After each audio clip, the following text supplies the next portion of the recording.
7:22 minutos de la mañana. Así es, Fernando. Continuamos con más de Primera Página. Es momento de nuestra segunda entrevista del día. Manuel Teixeira es diputado a la Asamblea Nacional por el Estado Miranda, además diputado al Parlatino y dirigente del partido Un Nuevo Tiempo.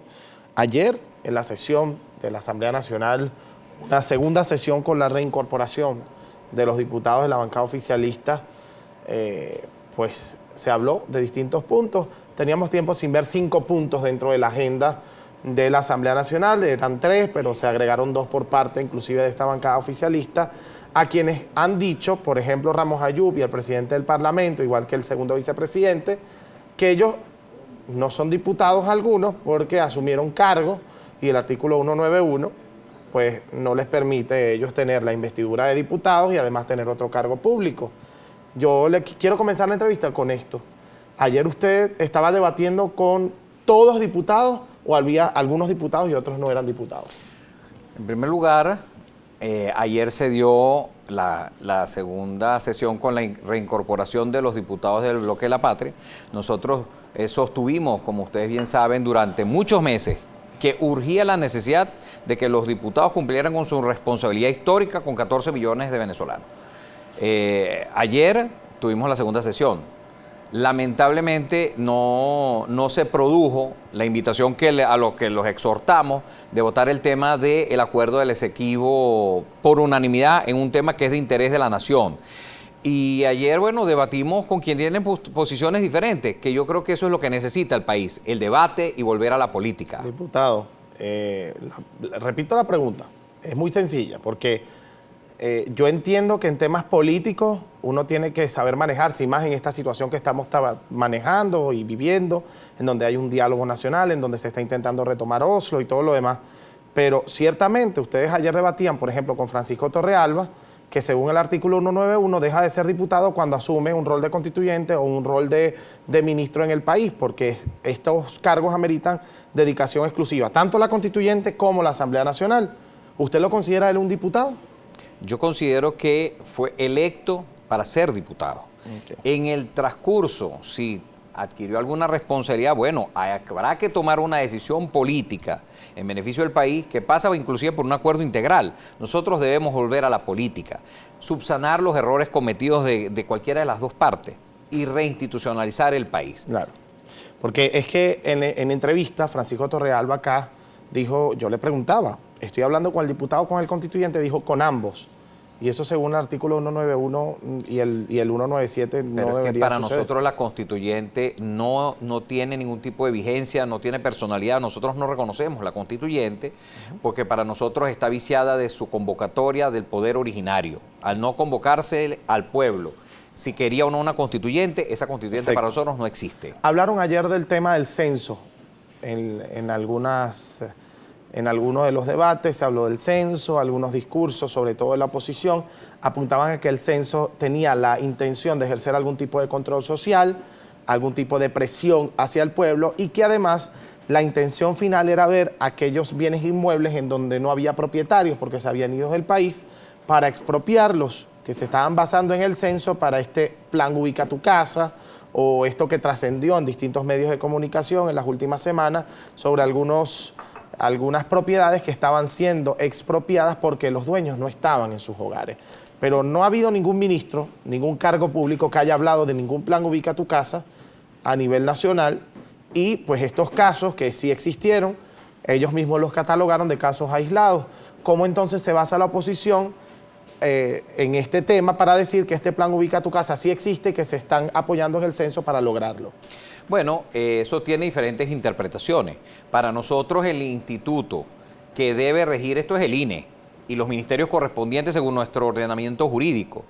Hemos sido claros, o sea, nosotros no tenemos por qué abrirle la puerta a los milicianos no tienen la cualidad de hacer ningún tipo de registro. Nosotros hemos dicho claramente que ante esa pretensión seguramente de esta cultura de meterle miedo a la gente, de poner un tema a rodar, porque no es la primera vez que ocurre. Aquí durante muchos años, bueno, el tema de que te van a quitar si tienes 2 propiedades, una, que si te van a llevar los niños, esos cuentos que inclusive son de los propios laboratorios de quienes hoy están enquistados en el poder. O sea, esos son laboratorios que ponen a correr, bueno, para poner a la gente a comentar sobre esos temas y no hablar de la crisis profunda que viven los venezolanos y los servicios, ¿Es etcétera. necesario un censo hoy? No, bueno, a mi interpretación tal vez sí, pero bajo unos esquemas serios. Bueno, porque un gobierno responsable ante una diáspora de este tamaño debería tener registro real, pero transparente a todos los venezolanos, decir, bueno, si han ido tantos venezolanos, etcétera. Lo que pasa es que aquí todo se utiliza como con doble intención. Claro.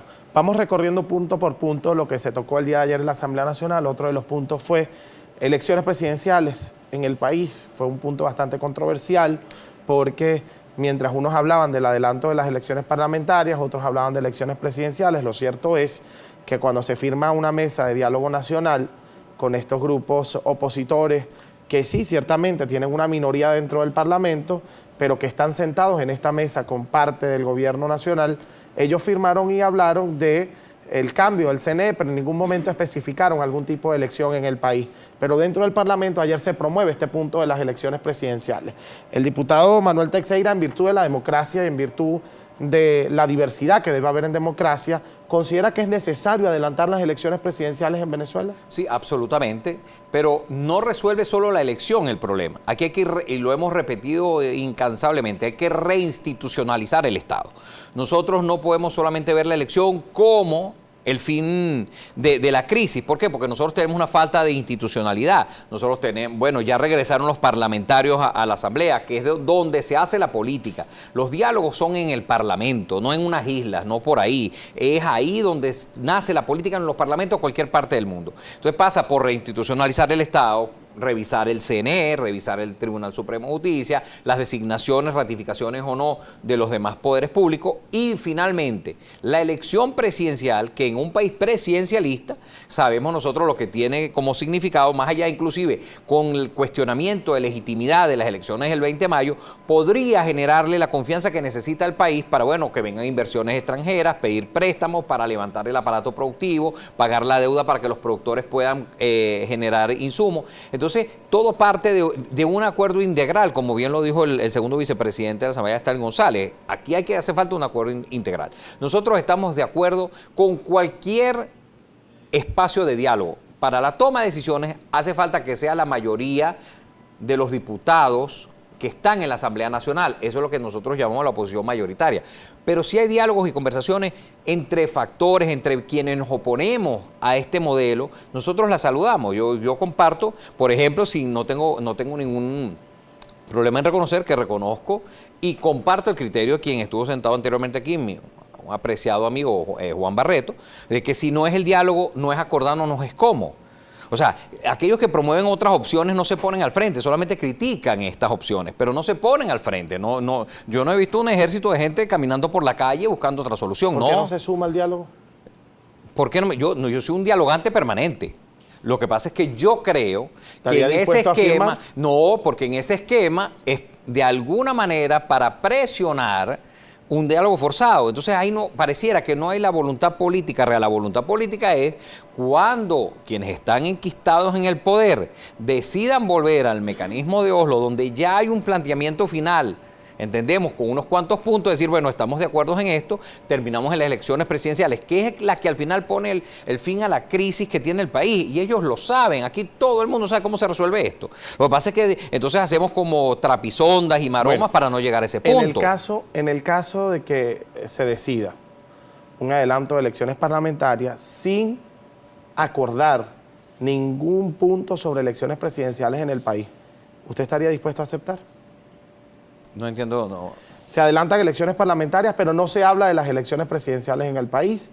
No se dice que se van a adelantar las elecciones presidenciales. No hay ningún tipo de cláusula dentro de la negociación que hable de vivir elecciones presidenciales a corto o mediano plazo, sino esperar el tiempo correcto a que se cumpla el periodo presidencial, pero no el del Parlamento.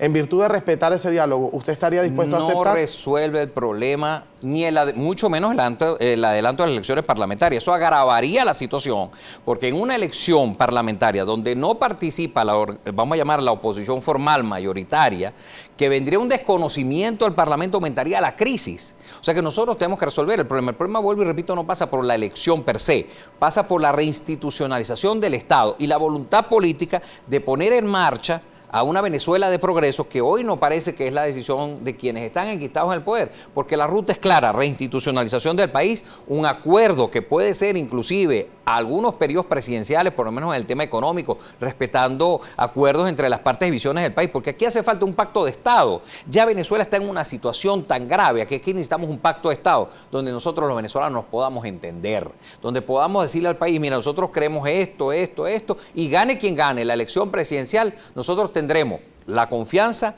de que el que gane va a tener la legitimidad y la gobernabilidad para podernos aplicar, pero también ahora, desde el mundo internacional entender que ese resultado va a ser respetado y le generará gobernabilidad al país. Es posible un pacto de Estado mientras que la oposición desconoce a Nicolás Maduro y el oficialismo desconoce a Juan Guaidó como presidente del Parlamento. Es que yo creo que tienen que ponerse por encima de los tableros individuales o parciales de sectores los intereses de la nación, y eso lo hemos dicho repetidamente, lo dijimos ayer en el tema del Esequibo. O sea, la nación, el Estado-nación está primero, y por eso estamos obligados, desde la más alta dirigencia del país, a todos quienes estamos preocupados por esto, a empujar una solución política, pacífica y acordada, que es la ruta natural para que en un país se diriman las diferencias políticas, porque aquí no hay diferencias ni de territorio, ni de religión, ni de etnia, nada, es política. La solución ha de ser política. La solución ha de ser política, menos en el caso del Esequibo. Y ahí vamos a detenernos un poco, porque usted ayer habló en su discurso, que tuvo la oportunidad de verlo y escucharlo, sobre el tema del Esequibo. Habló de la isla de Anacoco, habló de la necesidad de un consenso nacional en el caso del Esequibo. Y yo quiero que en la próxima parte nos diga por qué no se logró ayer ese acuerdo nacional por unanimidad en el caso del Esequibo. Ya venimos con más de Primera Página.